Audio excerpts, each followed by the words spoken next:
ప్రతి అమ్మాయి white discharge గురించి తప్పకుండా తెలుసుకోవాలి.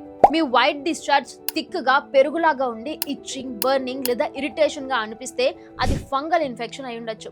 అదే డిశ్చార్జ్ ఎల్లో, గ్రీన్ లేదా గ్రే కలర్ లో మారినా లేదా స్ట్రాంగ్ బ్యాడ్ స్మెల్ వచ్చినా అది బ్యాక్టీరియాలో ఇన్ఫెక్షన్ కి ఒక ఇండికేషన్. యూరినేషన్ టైంలో నొప్పి, కడుపు కింద భాగంలో నొప్పి లేదా వైట్ డిశ్చార్జ్ పదే పదే వస్తుంటే ఇవన్నీ వార్నింగ్ సిగ్నల్స్. వీటిని ఎప్పటికీ ఇగ్నోర్ చేయకూడదు. ఈ అబ్నార్మల్ డిశ్చార్జ్ కి east infection, bacterial infection, poor intimate hygiene, antibiotics misuse, diabetes, PCOS, hormonal imbalances లాంటివి కారణమై ఉండొచ్చు. ఇప్పుడు నార్మల్ వైట్ డిశ్చార్జ్ ఏంటో చూద్దాం.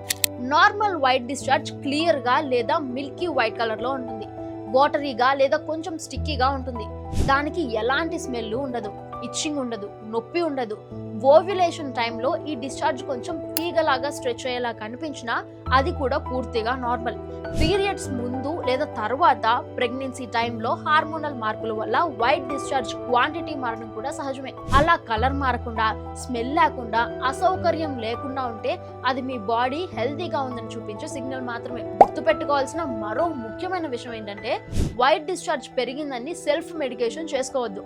వైట్ డిశ్చార్జ్ అబ్నార్మల్ గా అనిపిస్తే తప్పకుండా గైనకాలజిస్ట్ ని కన్సల్ట్ చేయాలి. ఎందుకంటే సింపుల్ ట్రీట్మెంట్ తోనే ఈ సమస్యను ఈజీగా కంట్రోల్లోకి తీసుకురావచ్చు. ఈ వీడియోని ప్రతి అమ్మాయికి షేర్ చేయండి, వాళ్ళకి హెల్ప్ఫుల్ గా ఉంటుంది.